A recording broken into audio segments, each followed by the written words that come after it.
김밥과 냉면, 짜장면, 김치찌개 등 가장 대중적인 외식 품목 8개의 가격이 모두 올랐습니다.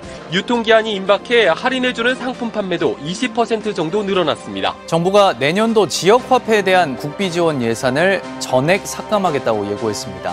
지출 효율성을 강조하면서 보건, 복지, 고용 분야의 예산 증가폭은 올해의 절반 수준에 그쳤습니다.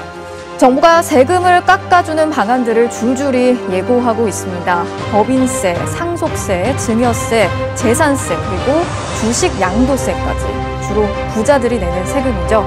정부가 제작사들의 차량 정비 참여기를 열어주면서 민간 개방을 공식화했을 뿐 아니라 정원을 줄이는 것은 물론 민간에 팔 수 있는 건 팔고 직원 복지도 줄이겠다는 겁니다. 노조는 민영화 수순이 아니냐면서 반발하고 있습니다. 하지만 이번 판결로 영리병원 도입 등 의료 민영화 논쟁을 부르는 단초는 제공된 셈입니다. 화물차 기사에겐 최저 생계비 보장과 같은데 지난 3년간 시범 실시됐던 안전운임제가 올해 말로 종료됩니다. 김 위원장은 노동계와 야당이 추진하고 있는 이른바 노란봉투법에 대해서 우려를 표시하고 중대재해처벌법에 대해서도 개선이 필요하다고 지적했습니다. SPC 측이 참담하고 안타깝다면서 공식 사과했습니다. 그런데 바로 그 제빵 공장에서 불과 8일 전에도 한 노동자가 기계에 손이 끼는 사고를 당한 사실이 드러났습니다. 킬체인이라고 하는 선제 타격 밖에는 막을 수 있는 방법이 지금 없고요.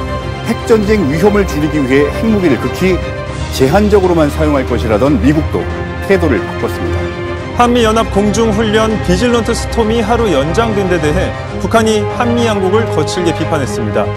우리 군은 미사일을 발사하며 전투력을 점검하는 데 잇따라 실패했습니다. 결국 우길기를 향해 우리 해군 장병들이 경례를 한 셈인데 모양은 비슷하지만 빨간색 원의 위치 등이 다르다는 겁니다. 대통령실은 지난 금요일 MBC 기자가 대통령에게 추가 질문을 한 것과 이를 제지한 비서관과 설전을 벌인 일을 난동에 가까운 행위, 그러면서 MBC 기자에게 출입 정지 같은 징계도 검토하고 있다고 밝혔습니다.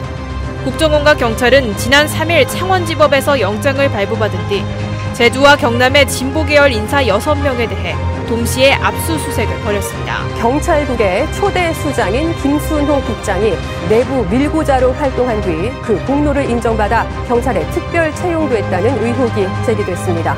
이상민 행안부 장관이 파업 현장에 경찰 특공대 투입이 가능한가라며 검토해볼 것을 지시했다고 경찰 고위 관계자는 전했습니다.